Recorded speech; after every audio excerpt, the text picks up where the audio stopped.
Welcome back. We continue our conversations here at Davos 2025. As I've been saying, this is proving to be a Trump Davos. All eyes were on what President Trump had to say in his inaugural speech yesterday and what the impact and the implications are likely to be for the world economy. Joining us now is the IMF's Gita Gopinath. Gita, it's always a pleasure. Thanks very much for joining us here in Davos. Were you up watching the speech last night?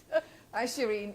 Yes, I was up for quite a while, but I have several colleagues of mine who are also following it from Washington, D.C., so we got the whole coverage. But so far along expected lines and somewhat vague still on tariffs and how those are going to play out, especially when we talk about China.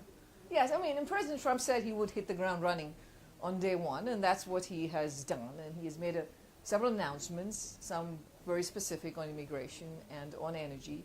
On tariffs, again, there is intention, but we still have to wait for the details. So I think, again, it's too early to come up with an assessment of what these policies will mean. Yeah, I would imagine we will need to wait for the details to understand the implications and the impact. But Gita, let's talk about global growth. And you put out the IMF put out its World Economic Outlook just before Davos, 3.3 for 2025 as well as 2026. And of course, this is below the historical average that we've seen through the 2000s. Do you believe that the downside risks to that projection are higher today on the back of what we are hearing from the Trump administration?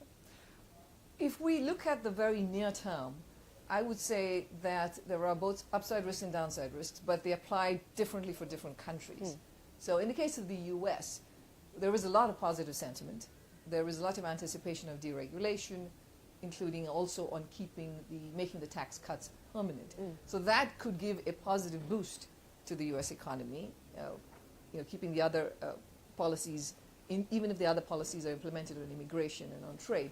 So we could see a near-term upside risk to the U.S. economy. But for most other countries in the world, the developments on the trade front, on the policy uncertainty that's there, the higher borrowing costs that we now have, especially at the 10-year end, because the U.S. economy is as strong as it is and inflation remains something that they have to watch very carefully. The strong dollar, all of that puts more downside risks on many other countries in the world. Let's focus a little bit on the U.S. and what you expect there in terms of both the tax cuts as well as the tariffs and the impact of those. Do you expect the Fed to be able to cut rates in 2025? Because, the expectation was that perhaps one, but now we're starting to hear maybe none. What's your own take on what's likely? The U.S. economy is strong. The U.S. labor market is stronger than we thought it would be at this time a couple of months ago. So the indicators point to an economy that, even given where interest rates are now, is able to hum along. And therefore, I can see that the Fed will be cautious about any further rate cuts, and they're going to track the data and they're going to follow the data. And also, the impact of all the new policies that are being announced will matter in terms of what the impact will be on inflation. So I think they are on a wait-and-see mode. There's the usual data-dependent approach. And yes, compared to last year, even as, middle of last year and so on, where there were expectations of many more rate cuts, this year, I think, it's gone down to one, and we'll see. The dollar strength and what that means as far as emerging markets go and emerging market fund flows. We've seen a little bit of a change overnight on account of the expectation on tariffs and that not being sort of confirmed just yet. But how do you see the bond markets as well as the dollar strength impacting what happens to emerging market fund flows? This is certainly we're seeing movements in the bond market in terms of 10-year Treasury yields, more volatility than we had seen in that decade after the GFC and before the pandemic. And a couple of things have changed. One, we are no longer in the world of a global savings glut. There is a lot of public sector debt on the market, and the U.S. public sector debt is also quite sizable, and that is feeding into some of the long-term yields going up, including that right now I think inflation expectations also are putting some pressure on the long-term rate. So that this space that we're in now, with the expectation that interest rates may stay higher for longer in the U.S., is certainly spilling over to the rest of the world. I mean, an interesting fact is that usually in previous cutting cycles, when the Fed cut rates, rates fall across the whole yield curve. But this time we've had, since September, about 100 basis points of rate cuts, and we've had 100 basis points of increases in the 10-year Treasury. That is not typical.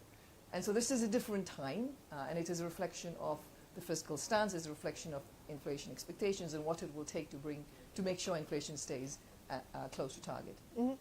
You know, the possibility of deregulation across different sectors, that is what President Trump has promised, and the expectation the banking sector also has, the financial sector has, for deregulation as well, to do with capital requirements and perhaps more. A conversation that I was having with Kenneth Rogoff here yesterday, and that's one of his concerns, that, you know, this could perhaps be an undoing. How do you see what is being promised or what is being speculated on as far as deregulation for the financial sector and what that could potentially mean? Here again, I think we wait to see what the details are. There is something like an optimal level of regulation that's important to balance the risks that can come from a lot of credit in the economy versus the benefits of it. There is a sense in which there may have been a bit of over-regulation, and that needs to be pulled back. But at the same time, one of the reasons why we didn't have any kind of a financial crisis, despite having a major pandemic and a big energy price boom and cost of living crisis and so on, is because of the reforms that were put in place to keep the banking sector safe. And so regulation is absolutely important. There has to be the right balance for it, and we have to see what exactly this administration will do. Cryptocurrency and the way that we've seen President Trump back cryptocurrencies, as well as the move that we've seen in the Trump meme coin. What do you make of it, Gita? Yeah, so, I mean, firstly, we don't comment on any commercial products that are out there. But, I mean, I can talk more generally about how we see crypto. Again, it is, again, one of those areas where there are risks and opportunities. In terms of the opportunity, there are several companies that are using the technology that underlies it, in terms of the distributed ledger technology, to improve their payment systems and to improve the security and so on. So there's the technology that has benefits for it. But it is important for countries to have the right cyber policy framework to make sure that, you know, consumers are well protected, that you're not building up financial risks and financial stability risks, and you have to get that balance right. That is important. Do you see that this is perhaps the start of building up those kinds of risks?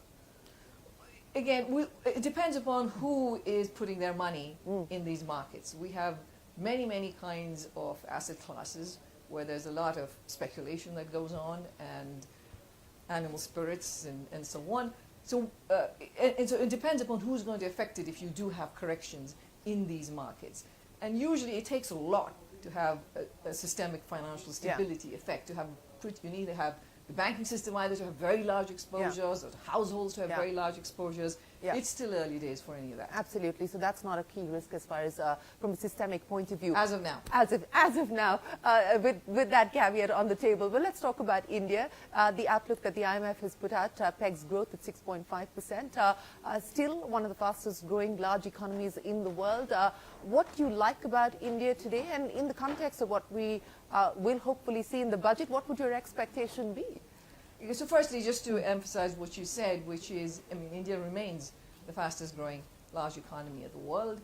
We do expect to see growth to recover in the second half of this fiscal year, which is how we get to 6.5% growth. So for us, potential growth for the US, for India is 6.5%. To get to much higher levels of growth will require structural reforms on many fronts.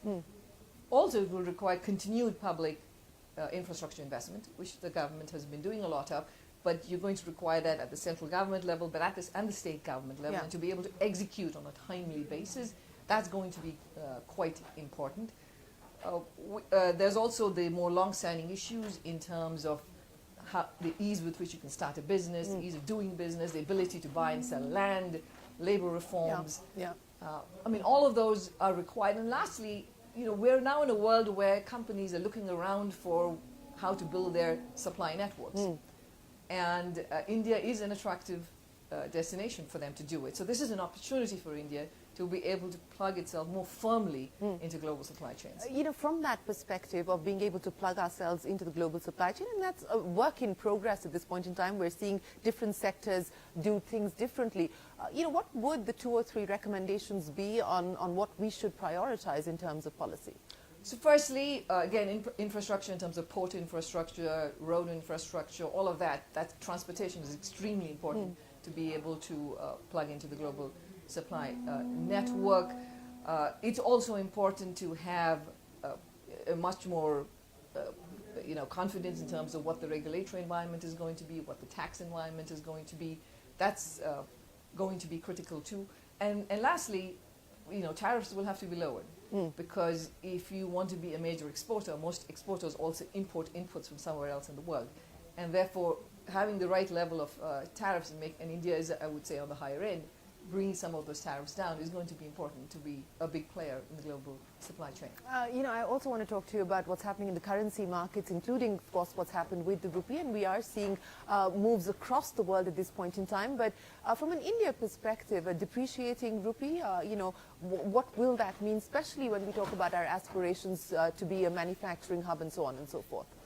So this is as you've said, this is a common phenomenon, right? We have the dollar that is strengthening relative to almost all currencies in the world, and India is one of those countries who the rupee has depreciated. So the question is, what are the consequences of that? And now, usually the implications are, one, it has an effect on inflation, and the second is that it can be a problem for countries where you have a lot of foreign currency borrowing.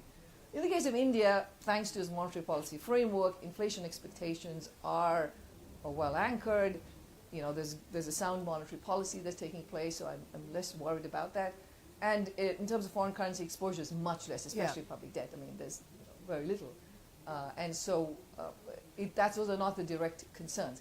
But without a doubt, we see if you're a country that has a stronger macro framework, you're going to be much less hit with all these new developments. And so we're going to see currencies move around quite a bit.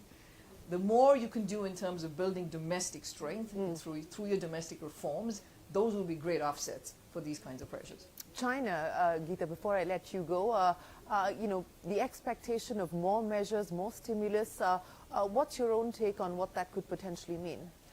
So the China government is also, moving very strongly in terms of both fiscal policies and monetary policies, and that's one of the reasons we've slightly upgraded growth for China for this year. But there are still some very big issues to deal with. One, for example, is in the property market, we have this problem of unfinished homes that households paid for, they haven't received, and that is a negative sentiment for several households, and that's a problem, which is why we don't see much in terms of consumption, spending, recovering yet. That's something they need to invest in. Making sure there's less, the resources are going to where the best opportunities are. Having a more market-driven investment will be important to raise productivity in China, which also is critically needed. So the headline for 2025? Headline for 2025 is, stable growth, but with a lot of divergence and a lot of uncertainty. Stable growth with a lot of divergence and uncertainty. That is the world that we live in. And of course, a lot of this is going to be digested as the details are decoded and as we do actually get access to the details. But thanks very much, Gita. It's always a pleasure. Appreciate you joining us here in Davos on CNBC-TV18. Look forward to seeing you in India through the course of the year. We will take a break, but the conversations continue. We're going to be back with you in a moment. Don't go anywhere. Right back with you.